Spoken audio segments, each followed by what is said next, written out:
पाकिस्तान, गर्मी ठीक कर देंगे।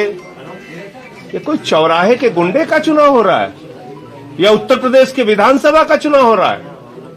कैसी भाषा बोल रहे हैं बीजेपी के नेता? गर्मी ठीक कर देंगे। उत्तर प्रदेश की जनता जमानतें जब्त करा के इनके दिमाग ठीक कर देगी। जिन्ना जिन्ना कर रहे हो, किसान गन्ना गन्ना कर रहा है, तुम जिन्ना जिन्ना कर रहे हो। गन्ने की बात करो ना, वही किसान आपका हाथ पकड़ के उन खेतों में लेके जाएगा जहां उसने अपने गन्ने जलाए हैं। जिन्ना और जिन्ना की समर्थक और जिन्नावादी पार्टी हिंदुस्तान में कोई है तो भारतीय जनता पार्टी है। 80-20 80-20 80-20 कर रहे हैं। मैं ये पूछना चाहता हूं आदित्यनाथ जी से कि जो हजारों लाशें नदी के घाट पे सड़ी हुई मिली, वो 80 में आते हैं कि 20 में? वो हाथरस की गरीब बेटी जो रात में 2 बजे जला दी गई, 80 में आती है कि 20 में? वो प्रभात मिश्रा जिसका फर्जी इनकाउंटर हुआ, वो 1 साल तक बैठा हुआ किसान जिसमें 750 शहीद हो गए, ये सब 80 में आते हैं कि 20 में? वो बीजेपी एक मनहूस पार्टी है। उत्तर प्रदेश की जनता को सावधान हो जाना चाहिए। इन मनहूसों ने पिछली बार कहा था हमें गांव गांव में शमशान बनाना है, गांव गांव में शमशान बनाना है, और कोरोना की महामारी में गांव गांव में शमशान बन गया। अब कह रहे हैं हम पलायन नहीं होने देंगे। क्यों भाई? देश का प्रधानमंत्री हिंदू, देश का गृह मंत्री हिंदू, देश का रक्षा मंत्री हिंदू, देश का उत्तर प्रदेश का मुख्यमंत्री हिंदू। आप सारे लोग हिंदू हैं और हिंदुओं का पलायन हो रहा है आपके राज्य में। तो पहले अपना इस्तीफा लेके आइए, तब इस पे बात कीजिए।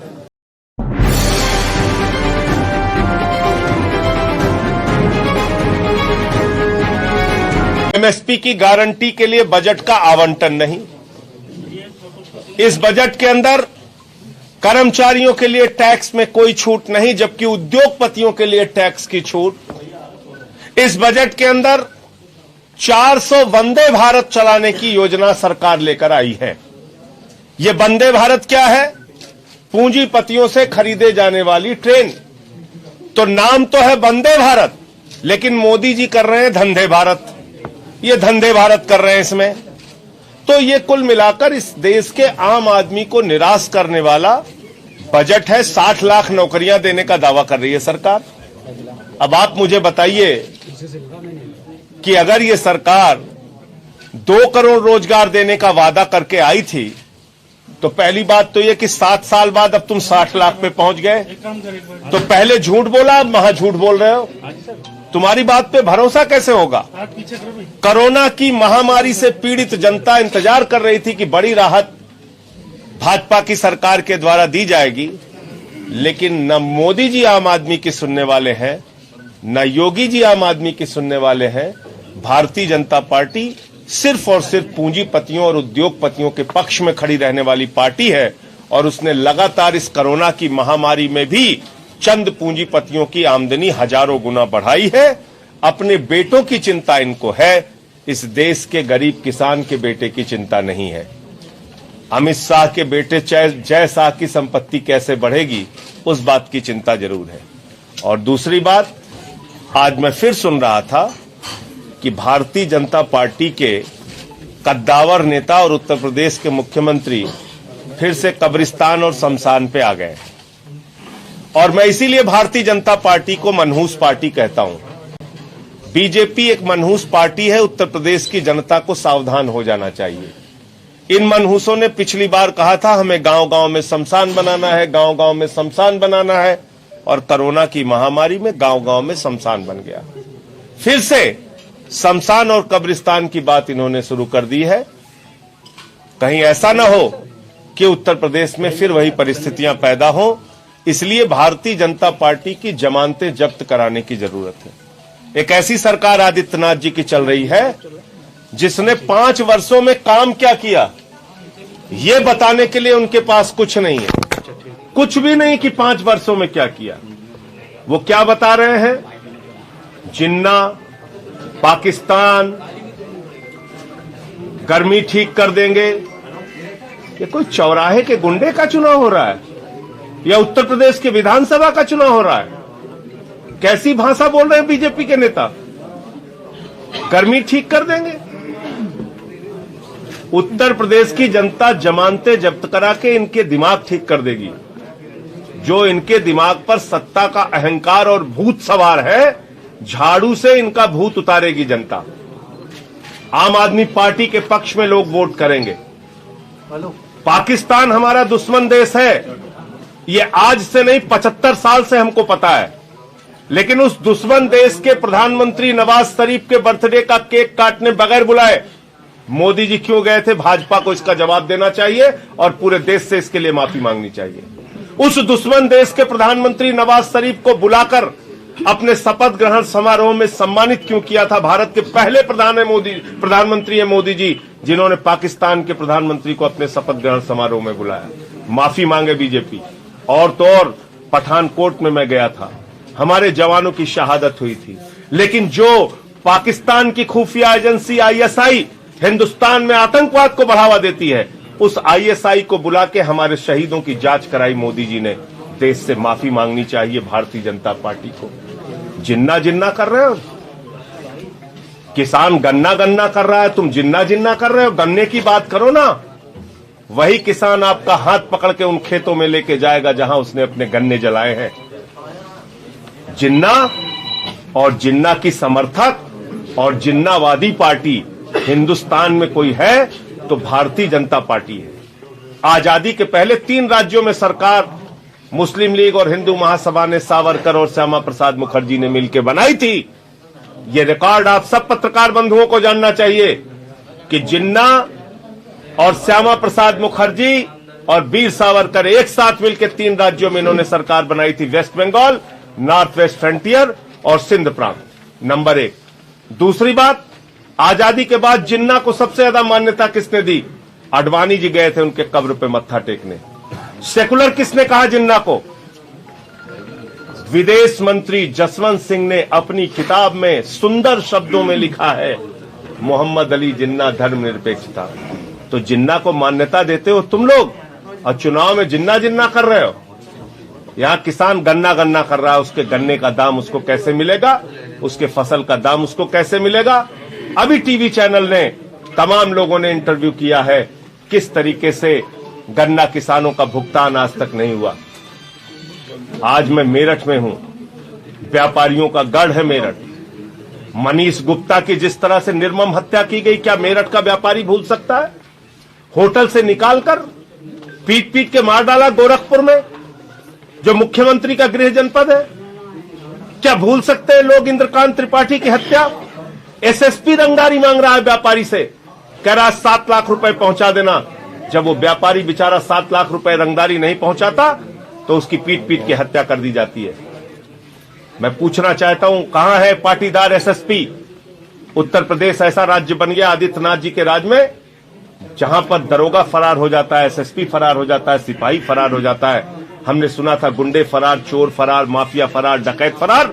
उत्तर प्रदेश में एसएसपी फरार, दरोगा फरार, सिपाही फरार, हत्याएं कर रहे हैं ये लोग। तो इसलिए चुनाव के वक्त में 4-5 मुद्दे हैं जिस पे हम चुनाव लड़ रहे हैं। नंबर 1, सरकार बनने पर आम आदमी पार्टी 300 यूनिट बिजली फ्री उत्तर प्रदेश की जनता को देगी। नंबर 2, पुराने बिजली के बिल जितने हैं वो बकाया माफ किए जाएंगे, किसानों का बिजली का बिल माफ किया जाएगा और 24 घंटे बिजली सुनिश्चित करेंगे। इन्वर्टर और जनरेटर की कोई जरूरत नहीं होगी दिल्ली की तरह यहां भी। दूसरी बात, 5,000 रुपए नौजवानों को प्रतिमाह बेरोजगारी भत्ता और 10 लाख नौकरी हर साल। तीसरी बात, माताओं बहनों को 1,000 रुपए प्रतिमाह।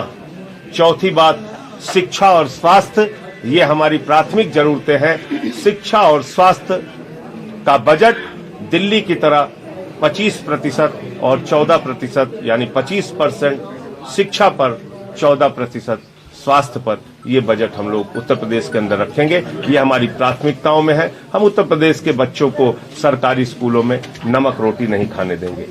देखिए, ये उत्तर प्रदेश के आम आदमी को तय करना है। उत्तर प्रदेश की जनता पर एक बहुत बड़ा दाग लगा है। वो दाग इस चुनाव में मिटाने का मौका है। और वो दाग क्या है? आप दुनिया में कहीं चले जाइए, हम लोगों के बारे में एक ही चर्चा होती है। यूपी वाले तो सिर्फ जाति धर्म पे वोट देते हैं, सिर्फ जाति धर्म पे वोट देते हैं। क्यों? हम अपने बच्चों की शिक्षा पर वोट क्यों नहीं दे सकते? हम अस्पताल पर वोट क्यों नहीं दे सकते, सड़कों पर वोट क्यों नहीं दे सकते, नौकरी पर वोट क्यों नहीं दे सकते, महिलाओं की सुरक्षा के मुद्दे पर वोट क्यों नहीं दे सकते, किसानों के मुद्दे पर वोट क्यों नहीं दे सकते। तो मेरा कोई दावा नहीं है। उत्तर प्रदेश की जनता की अब आगे की लड़ाई है, उनको तय करना है कितना हमें समर्थन देंगे, नहीं देंगे, क्योंकि अब हमने लड़ाई भी लड़ी, मुकदमे भी लिखवाए, जेल भी गया, तमाम संघर्ष किया, हमारे कार्यकर्ताओं ने लाठियां खाई, जेल गए। अब जिम्मेदारी जनता की है। हमने अच्छे मुद्दे, अच्छे प्रत्याशी का विकल्प, केजरीवाल जी की गारंटी लोगों के सामने रखी है। अब मैं तो खुल के कहता हूं, वोट बैंक वालों ने जनता के बैंक खाली किए हैं। हम वोट बैंक की राजनीति नहीं करते, हम मुद्दों की राजनीति करते हैं। हम चुनाव लड़ रहे हैं 403 सीटों पे, हम चुनाव लड़ रहे हैं अपने मुद्दों पे। जब हम दिल्ली का चुनाव लड़ रहे थे उस वक्त भी हमसे लोग सवाल करते थे, हम यही जवाब देते थे, आगे की जिम्मेदारी जनता की है। हमने काम ना किया, हमें वोट मत दीजिए। हमने आपके लिए लड़ाई न लड़ी हो, भ्रष्टाचार के मुद्दे न उठाए हो, जेल न गया हूं, मुकदमे न लिखाए हो, आप मुझे वोट मत दीजिए। आम आदमी पार्टी को मत वोट दीजिए। हमारे मुद्दे अच्छे ना हो, हमारे प्रत्याशी अच्छे ना हो, बिल्कुल वोट मत दीजिए।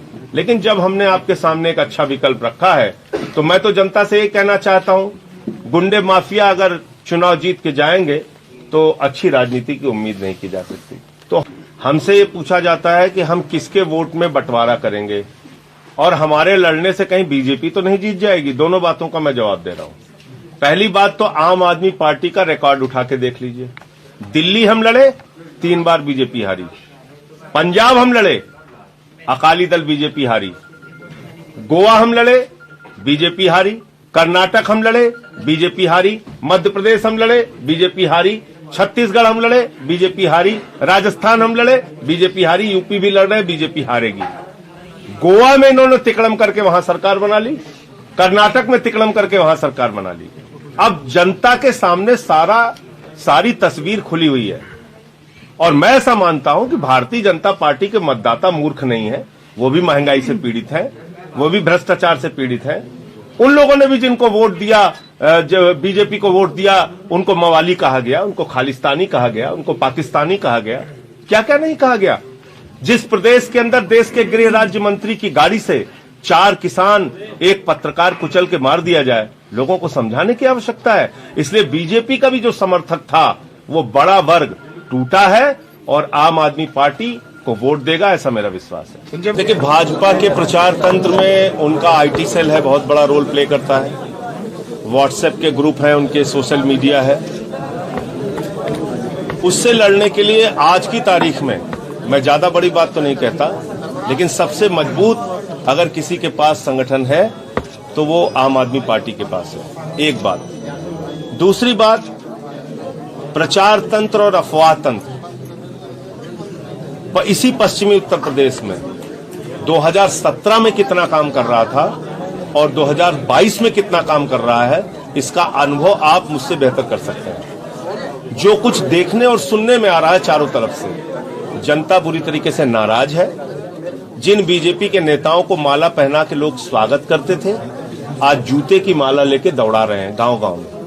ये इस बात का संकेत है कि बीजेपी से गहरी नाराजगी लोगों के मन में है और जिस प्रकार की भाषा आदित्यनाथ जी बोल रहे हैं, जिस प्रकार की भाषा हमारे गृह मंत्री जी बोल रहे हैं, उनको तो सुन के मैं हैरान होता हूं कि किसने इनको गृह मंत्री बना दिया। तो क्या कह रहे हैं? क्या आपको लगता है कि भाजपा का विकल्प आम आदमी पार्टी बनने जा रही है? सुन तो लीजिए, अफवाह के बारे में आपने पूछा ना, उसका जवाब सुन लीजिए, फिर दूसरे सवाल का भी जवाब देंगे।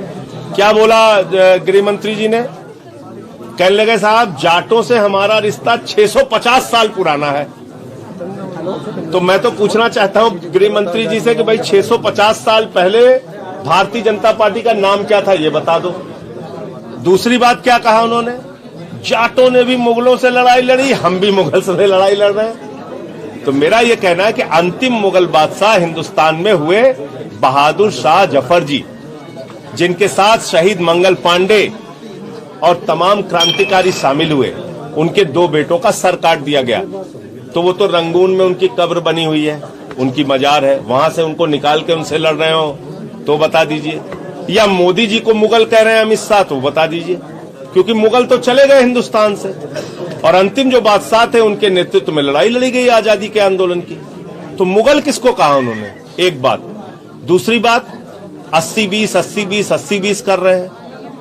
मैं ये पूछना चाहता हूं आदित्यनाथ जी से कि जो हजारों लाशें नदी के घाट पे सड़ी हुई मिली, वो 80 में आते हैं कि 20 में? वो हाथरस की गरीब बेटी जो रात में 2 बजे जला दी गई, 80 में आती है कि 20 में? वो प्रभात मिश्रा जिसका फर्जी इनकाउंटर हुआ, वो 1 साल तक बैठा हुआ किसान जिसमें 750 शहीद हो गए, ये सब 80 में आते हैं कि 20 में? वो सुहागिन महिलाएं जिन्होंने शिक्षा मित्र महिलाओं ने अपना सिर मुड़वा के प्रदर्शन किया, 80 में है कि 20 में?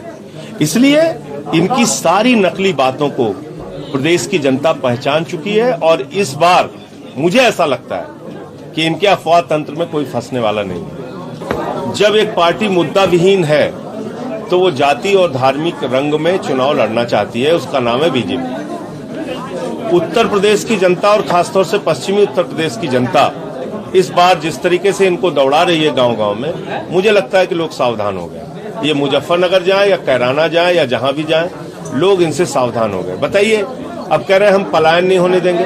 क्यों भाई? देश का प्रधानमंत्री हिंदू, देश का गृह मंत्री हिंदू, देश का रक्षा मंत्री हिंदू, देश का उत्तर प्रदेश का मुख्यमंत्री हिंदू, आप सारे लोग हिंदू हैं और हिंदुओं का पलायन हो रहा है आपके राज्य में। तो पहले अपना इस्तीफा लेके आइए, तब इस पे बात कीजिए। आपके राज्य में पलायन हुआ कैसे? आप ही लोग प्रधानमंत्री, आप ही लोग रक्षा मंत्री, आप ही लोग गृह मंत्री, आप ही लोग मुख्यमंत्री, और हिंदुओं का पलायन हो रहा है आपके राज्य में। 5 साल तक आपको याद नहीं आया, चुनाव आया तो हम कह रहे हैं पलायन रोकेंगे। ये सब बिल्कुल बेबुनियाद बातें कर रहे हैं।